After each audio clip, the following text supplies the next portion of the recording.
안녕하십니까? 2025년 9월 17일 시장 동향 브리핑을 시작하겠습니다. 오늘 리포트의 제목은 숨 고르기 장세 돌입 11일 랠리의 마침표와 향후 전망입니다. 오늘 시장의 핵심 내용을 네 가지로 요약했습니다. 첫째, 시장이 FOMC 경계감 속에 12거래일 만에 조정을 받으며 기록적인 11일 연속 랠리를 마감했습니다. 둘째, 랠리를 이끌었던 외국인과 기관이 동반 순매도로 돌아섰습니다. 셋째, 삼성전자와 SK하이닉스 등 기술주 중심으로 차익 실현 매물이 집중되었습니다. 마지막으로 시장 약세에도 불구하고 한국항공우주와 같이 개별 호재를 가진 종목들은 52주 신고가를 경신하며 차별화된 흐름을 보였습니다. 오늘의 시장 상황을 자세히 살펴보겠습니다. 먼저 화면 좌측의 주요 지수 현황표를 보시면 코스피는 전일 대비 1.5% 하락한 3413.40에 마감했으며 코스닥 역시 0.74% 내린 845.53으로 장을 마쳤습니다. 이는 미국 FOMC 회의 결과를 하루 앞두고 투자 심리가 위축된 영향이 컸습니다. 장기간의 상승에 따른 기술적 부담감과 불확실성이 맞물리며 차익 실현 매물이 시장에 출회되었습니다. 화면 우측의 투자자별 수급 동향 막대 그래프를 통해 수급 상황을 확인하실 수 있습니다. 그래프에서 붉은색으로 표시된 외국인과 기관은 각각 순매도 우위를 보였고, 푸른색으로 표시된 개인 투자자만이 홀로 4천억 원이 넘는 강한 순매수세를 보였습니다. 다음 오늘 시장의 주요 특징을 세 가지로 나누어 상세히 설명해 드리겠습니다. 첫 번째는 숨 고르기 장세 진입입니다. 11거래일 연속 상승이라는 대기록 이후 기술적 과열 우려가 있었고 FOMC라는 대형 이벤트가 차익 실현의 명분이 되었습니다.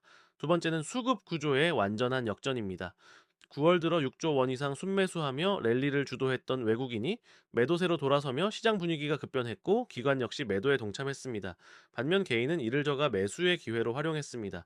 마지막으로 주도주 조정과 개별주 장세의 양상이 뚜렷했습니다. 시장을 이끌던 삼성전자와 SK하이닉스는 것이 경제 불확실성 앞에 하락하며 지수를 끌어내렸지만 한국항공우주나 코오롱 모빌리티 그룹처럼 개별 재료가 있는 종목들은 폭발적인 시세를 분출했습니다. 다음은 업종별 동향입니다. 화면에 보이는 전체 업종 등락 현황을 보시면 붉은색으로 표시된 하락 업종이 대부분임을 알 수 있습니다. 이는 특정 업종의 문제라기보다 시장 전체의 투자 심리가 위축된 결과입니다. 특히 그간 시장을 주도했던 전기전자 업종의 타격이 컸고 금리 인하 기대감이 선반영되었던 건설, 보험, 증권 등 금융업종도 큰 폭으로 하락했습니다. 반면 녹색으로 표시된 오락문화, 부동산, 화학, 운송장비 등 일부 업종은 상승 마감했습니다. 또 상승 업종을 좀 더 자세히 보겠습니다. 화면의 가로막대 그래프는 오늘 상승한 4개 업종의 상승률을 보여주고 있습니다. 가장 높은 상승률을 기록한 오락문화 업종은 1.21% 상승했는데, 이는 넷마블이 신작 출시 기대감으로 7% 이상 급등하며 지수를 견인한 덕분입니다. 그 뒤를 이어 정부의 부동산 활성화 정책 기대감에 부동산 업종이 0.45% 상승했고 2차전지 소재주가 선전한 화학 업종은 0.26% 올랐습니다. 마지막으로 한국항공우주의 급등에 힘입어 운송장비 업종이 0.22% 상승 마감했습니다. 다음은 하락 업종입니다. 화면의 붉은색 막대 그래프는 오늘 하락률이 가장 컸던 상위 5개 업종을 나타냅니다. 건설업이 3.17% 하락하며 가장 큰 낙폭을 보였습니다. 이는 금리 인하 기대감이 선반영된 상황에서 단기 급등에 따른 차익 실현 매물이 집중되었기 때문입니다. 보험업은 2.5% 하락했는데 금리 인하 시 수익성 악화 우려가 반영되었습니다. 증권업 또한 2.58% 하락하며 조정을 받았습니다. 그간 랠리를 주도했던 전기전자 업종은 1.87% 하락했는데 삼성전자와 SK하이닉스 등 대형주가 차익 실현의 주된 대상이 되었습니다. 기계장비 업종 역시 경기 민감주 약세 흐름 속에 1.97% 하락했습니다. 사실 어려운 시장 속에서도 강한 모습을 보인 종목들이 있었습니다. 시장 하락에도 불구하고 총 19개 종목이 52주 신고가를 경신했습니다. 화면의 표를 보시면 주요 신고가 종목과 핵심 동인을 확인하실 수 있습니다. 한국항공우주는 미 해군 수주 가능성이 부각되며 14.77% 급등했고, 넷마블은 신작 게임 출시 기대감으로 7.09% 상승했습니다.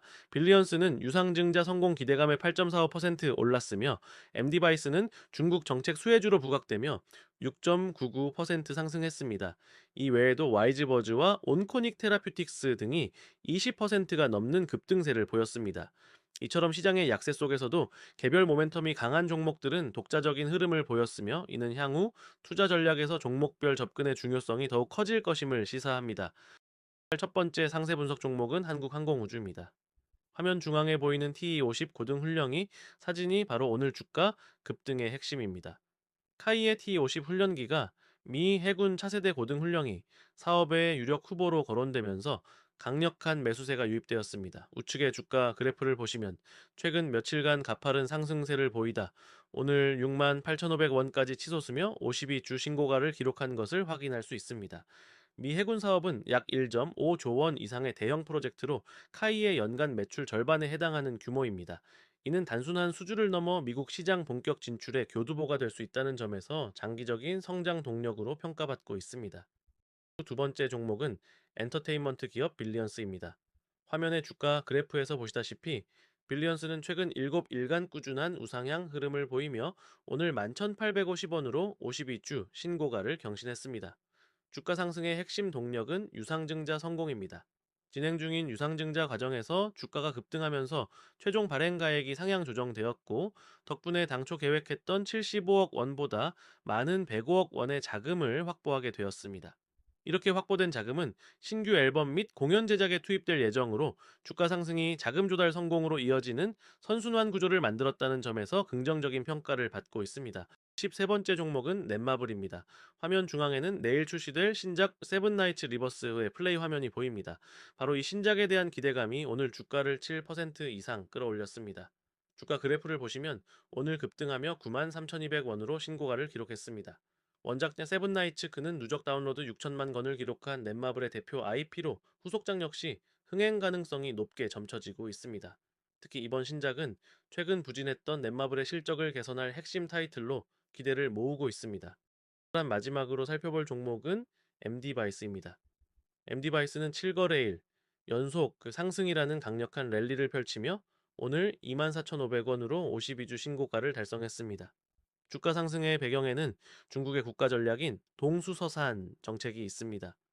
동수서산은 중국 동부 지역의 데이터 수요를 서부 지역의 데이터 센터를 구축해 처리하는 프로젝트로 2025년까지 약 400조 원 규모의 투자가 계획되어 있습니다. 데이터 센터용 핵심 부품을 다루는 MD바이스는 이 대규모 국책 사업에 직접적인 수혜가 예상되며, 이는 안정적인 성장 기반을 확보했다는 평가로 이어지고 있습니다. 다음으로 글로벌 경제 상황을 살펴보겠습니다. 가장 중요한 미국은 내일 FOMC 회의에서 25bp 금리 인하가 확실시되는 분위기입니다. 시장은 인하 여부보다 향후 금리 경로에 대한 파월 의장의 발언에 집중하고 있습니다. 유럽은 경제 성장 둔화에도 불구하고 인플레이션 우려로 통화 완화에 신중한 태도를 보이고 있습니다. 중국은 경기 연착륙을 위해 부양책을 내놓고 있지만 부동산과 소비 부진이 지속되고 있습니다. 한편 한국은 한미 간 관세 협상 동향이 불확실성 요인으로 남아 있습니다. 전반적으로 미국의 금리 인하 사이클 진입은 긍정적이지만 중국의 경기 둔화와 무역 갈등 등은 여전히 리스크 요인입니다. 한국 시장에 직접적인 영향을 주는 미국 시장과의 관계를 보겠습니다. 화면 상단의 표를 보시면 간밤 미국 3대 지수는 FOMC 경계감에 모두 소폭 하락 마감했습니다. 이러한 숨고르기 장세는 오늘 한국 시장에 직접적인 영향을 주었습니다. 화면 중앙의 라인 그래프는 최근 한 달간 코스피와 S&P 500의 움직임을 비교한 것입니다. 보시는 바와 같이 두 지수는 매우 유사한 흐름을 보이고 있으며, 단기 상관계수는 0.87, 방향성 일치율을 나타내는 동조화 지수는 0.92로 매우 높은 수준입니다. 단기적으로는 이처럼 강한 동조화 현상이 나타나지만, 장기적으로 연준의 금리 인하가 본격화되면 외국인 자금 유입이 가속화되며 우리 증시에 긍정적으로 작용할 전망입니다. 오늘 발표된 주요 경제 지표와 기업 동향입니다. 먼저 원달러 환율은 안전자산 선호 심리가 반영되며 전일 대비 1.2원 오른 1380원 1센을 기록했습니다. 한국은행은 현재 기준금리를 3.5%로 동결하고 있으며 가계부채와 부동산 시장에 대한 우려로 금리 인해 신중한 입장을 유지하고 있습니다. 주요 기업 동향으로는 현대차의 노사 임단협 타결, SK하이닉스의 차세대 HBM4 개발 성공 발표, 아이진의 유상증자 결정, 삼성전자의 갤럭시 S25 생산 계획 확정 소식 등이 있었습니다. 기술적 관점에서 시장을 분석해 보겠습니다. 화면 좌측의 코스피 지수 및 이동평균선 차트를 보시면 코스피 지수가 11일간의 급등 끝에 오늘 하락한 모습을 확인할 수 있습니다. RSI와 같은 기술적 지표들은 과매수 신호를 보내고 있어 단기 조정 가능성을 시사했습니다. 단기적으로는 3,350에서 3,380포인트 구간이 지지선으로 작용할 전망입니다. 화면 우측의 방사형 차트는 주요 업종별 기술적 모멘텀 강도를 나타냅니다. 반도체 업종은 모멘텀 강도가 가장 높지만 당이 과열 징후가 보이며 금융업종은 상승 모멘텀이 약화되고 있습니다. 바이오 업종은 아직 약세 흐름을 벗어나지 못한 모습입니다. 업종 간 자금의 흐름을 분석한 섹터 로테이션입니다. 화면의 그래프를 보시면 붉은색은 자금 유출을, 녹색은 자금 유입을 나타냅니다. 가장 많은 자금이 유입된 곳은 오락문화 업종으로 넷마블 등 게임주에 외국인 자금이 유입되며 1250억 원의 순유입을 기록했습니다. 운송장비 업종 역시 980억 원의 자금이 유입되었습니다. 반면 가장 많은 자금이 빠져나간 곳은 전기전자 업종으로 외국인과 기관의 차익 실현 매물이 쏟아지며 3,850억 원이 순유출되었습니다. 건설업과 금융업 역시 각각 2천억 원 안팎의 자금이 유출되었습니다.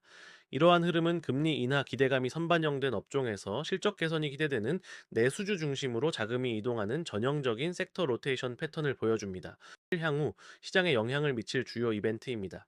이번 주 가장 중요한 이벤트는 단연 한국 시간으로 18일 새벽에 발표될 미국 FOMC 금리 결정과 파월 의장의 기자회견입니다.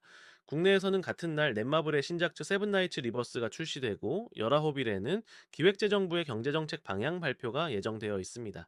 20일에는 일본은행의 금리 결정이 있으며 22일에는 삼성전자 주주총회가 열립니다. 이처럼 굵직한 이벤트들이 예정되어 있어 다음 주 시장 변동성은 더욱 확대될 가능성이 있습니다. 이러한 시장 상황을 바탕으로 투자 전략을 제안합니다. 단기적으로는 FOMC 결과 발표를 앞두고 방어적 포지션을 유지하며 기술적 과열 신호에 따라 일부 차익 실현을 고려하는 것이 바람직합니다. 중장기적으로는 미국의 금리 인하 사이클 진입이 우리 증시에 긍정적으로 작용할 전망이므로 반도체 업황 회복과 맞물려 상대적 강세를 기대해 볼 수 있습니다. 화면의 도넛 차트는 저희가 권장하는 자산 배분 비중을 나타냅니다. 현재 시점에서는 IT, 반도체와 2차 전지, 신재생에너지의 비중을 높게 가져가는 전략을 추천합니다. 마지막으로 오늘 시장이 우리에게 주는 투자 교훈을 되새겨보며 브리핑을 마치겠습니다. 투자의 대가 피터 린치는 말했습니다. 당신이 무엇을 소유하고 있는지, 그리고 왜 그것을 소유하고 있는지 알라. 오늘 시장은 FOMC라는 거대한 변수 앞에서 모두가 움츠렸지만 한국항공우주, 넷마블처럼 고유의 성장 스토리를 가진 기업들은 자신만의 길을 갔습니다. 시장의 막연한 분위기에 휩쓸리기보다 내가 투자한 기업의 본질적인 가치를 명확히 알고 있다면 단기적인 변동성을 이겨낼 수 있다는 교훈을 얻을 수 있는 하루였습니다. 이상으로 9월 17일 시장 동향 브리핑을 모두 마치겠습니다. 경청해 주셔서 감사합니다. 여러분 즐겁게 들으셨죠? 본 자료는 참조용으로만 사용해 주시고 구독과 좋아요를 부탁드립니다.